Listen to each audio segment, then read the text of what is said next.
Cordial saludo. El día de hoy vamos a hablar sobre los diseños de la investigación cualitativa. Mi nombre es Joana Marcela Triviño. Bueno, en la investigación cualitativa vamos a hablar sobre tres diseños de la investigación. Uno de ellos es la etnografía. La etnografía o los diseños etnográficos pues pretenden explorar, examinar y entender sistemas sociales como grupos, comunidades, culturas y sociedades, así como también producir interpretaciones profundas y significados culturales desde la perspectiva o punto de vista de los participantes o narrativos. Aquí el investigador es completamente un observador participante. Según Creswell y Madison, existen diversas clasificaciones de diseños etnográficos, entre los cuales pues, están los diseños realistas o mixtos, los diseños críticos, los diseños clásicos, diseños macroetnográficos, estudios de casos culturales y metaetnografía. El término etnografía fue acuñado en 1770 por August Schotzer para designar la ciencia de los pueblos y las naciones. Algunas disciplinas que contribuyeron al estudio de la etnografía pues, fueron la antropología, la arqueología, las ciencias administrativas, específicamente el área de negocios. Con respecto a las fases o los procedimientos de la etnografía, pues encontramos definir el problema, delimitar el sistema social, ya sea grupos, comunidad, la inmersión inicial en el campo, que es el escenario donde actúa el sistema social, igualmente la verificación de que el sistema social es el adecuado de acuerdo a los planteamientos o de acuerdo con el planteamiento, ¿sí? Contactar a informantes claves y para eso hay que establecer el sitio o lugar específico donde se iniciará el estudio y determinar también los participantes, recolectar y analizar datos de manera abierta, integrar el portafolio de evidencia o bases de datos, elaborar un reporte de recolección, ¿sí? Y análisis también enfocados, verificar el reporte con los participantes y realizar ajustes pertinentes, realizar también la salida de campo y elaborar el reporte final.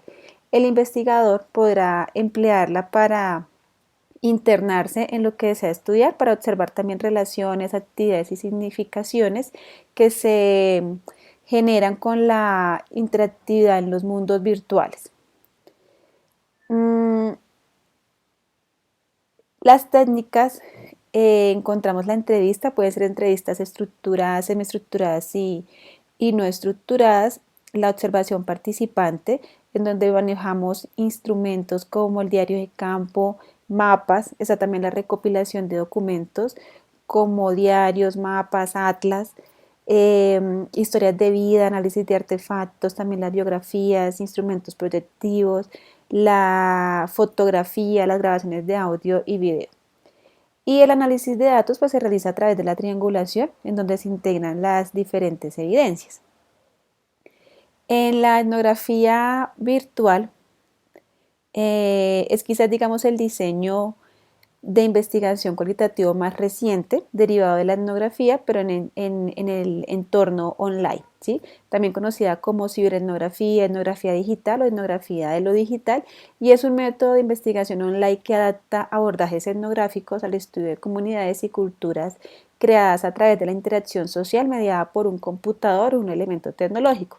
La ventaja principal de la etnografía virtual reside en el alcance y escala de los datos disponibles, ¿sí? Y esta pues, permite coleccionar una variedad de tipos de datos, incluyendo formatos audiovisuales, en varias plataformas como sitios web, foros y redes sociales. Esta se originó debido a los cambios que ha producido el gran desarrollo tecnológico, especialmente el origen de la evolución del Internet.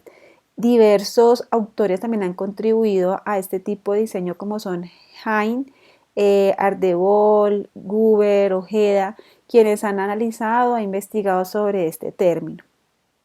Se plantean 4 fases.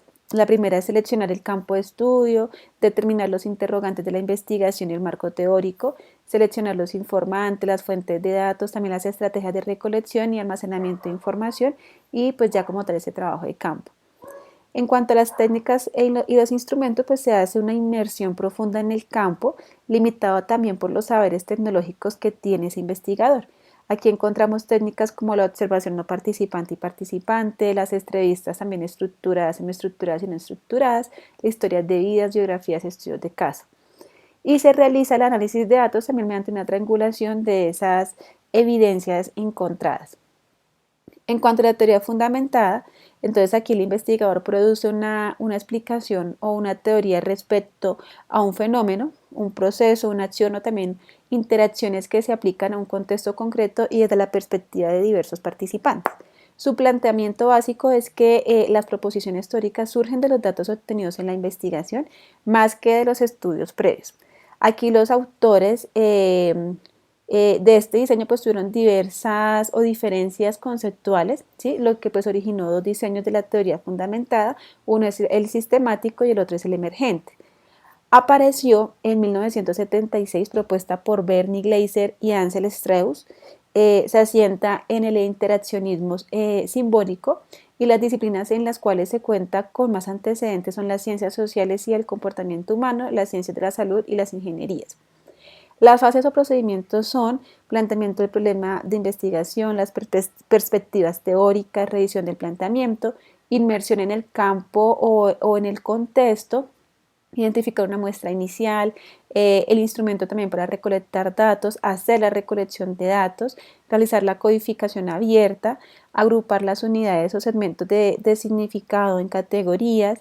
Se hace también una definición inicial de esas categorías, de sus dimensiones y características y asignación de los códigos, y se ilustran las categorías, se agrupan categorías en temas y se relacionan las categorías o temas.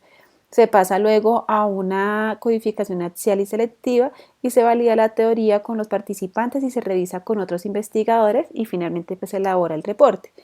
Con respecto a las técnicas, aquí se maneja a los grupos focales o grupos de enfoque, las entrevistas también estructuradas, semiestructuradas y no estructuradas. El análisis de datos se lleva a cabo mediante una codificación abierta, una codificación axial, codificación selectiva y generación de teoría. Ahora la investigación-acción, pues su finalidad es comprender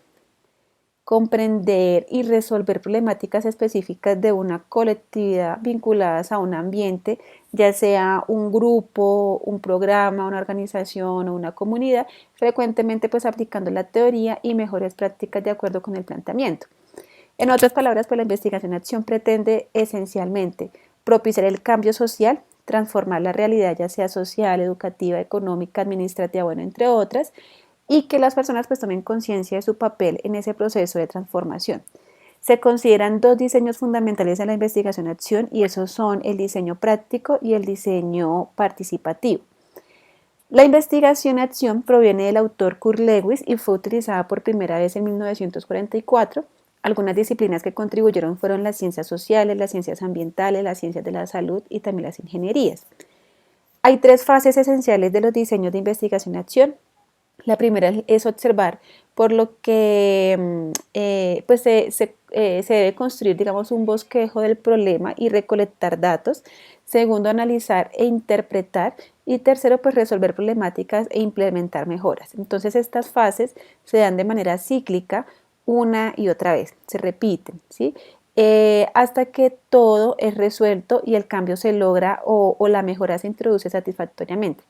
Es así que los ciclos son, primero, pues detectar el problema de investigación, clarificarlo y también diagnosticarlo.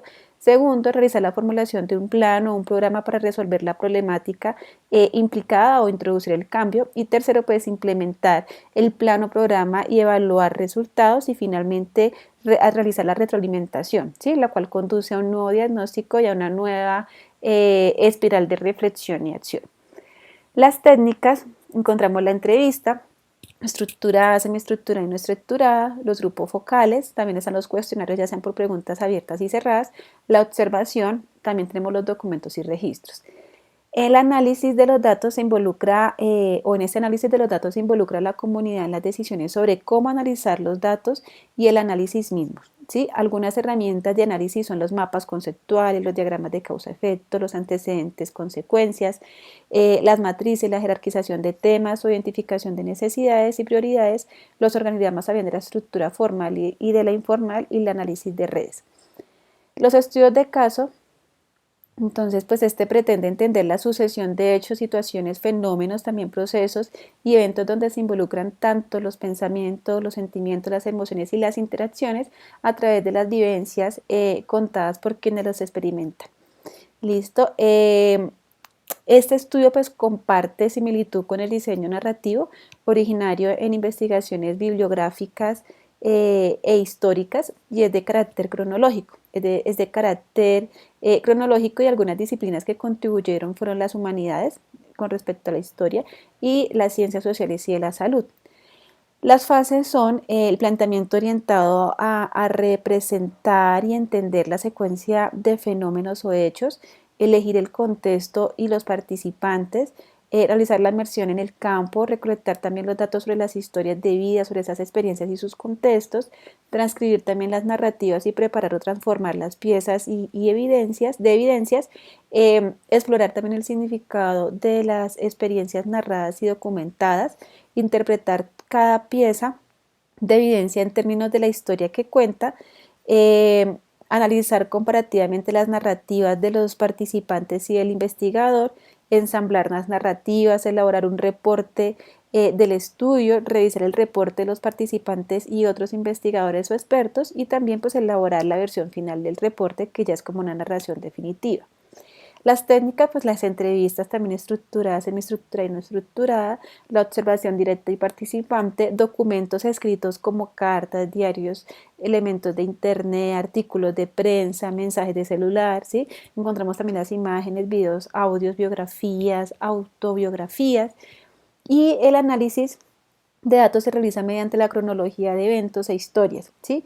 Ensamblaje de elementos que integran la historia, recuento de la historia por parte del investigador. Finalmente, pues la fenomenología, pues su objetivo es poder explorar, poder describir y comprender las experiencias de las personas respecto a un fenómeno y poder descubrir los elementos en común de tales vivencias. Aquí los investigadores trabajan directamente las unidades y declaraciones de los participantes y sus vivencias, más que abstraerlas para crear, digamos, un modelo basado en las interpretaciones como en la teoría fundamentada. Aquí se encuentran dos enfoques de la fenomenología, uno es la fenomenología hermenéutica y la otra es la fenomenología empírica, también conocida como trascendental o psicológica. Su origen se remonta al matemático Edmund Husserl a comienzos del siglo XX y las disciplinas a las cuales pues, se cuenta con más antecedentes son la psicología, la educación, ciencias de la salud, ciencias naturales y las ingenierías. Las fases o procedimientos son pues definir el problema o fenómeno a estudiar, hacer la recopilación de los datos sobre las experiencias de diversos participantes respecto a él, analizar los comportamientos y narrativas personales para tener un panorama general de las experiencias, poder identificar también las unidades de significados y generar categorías, temas y patrones, detectando allí citas o unidades claves, elaborar una descripción genérica de las experiencias y su estructura, desarrollar una narrativa que combina las descripciones y la estructura a fin de transmitir la esencia de la experiencia en cuanto al fenómeno estudiado. Las técnicas, igualmente tenemos las entrevistas, la observación participante, en donde podemos llevar un registro por diarios de campo, los grupos focales o grupo de enfoque. Y el análisis de datos se llevan a través de unidades de significado, mediante categorías, la descripción del fenómeno o experiencias compartidas.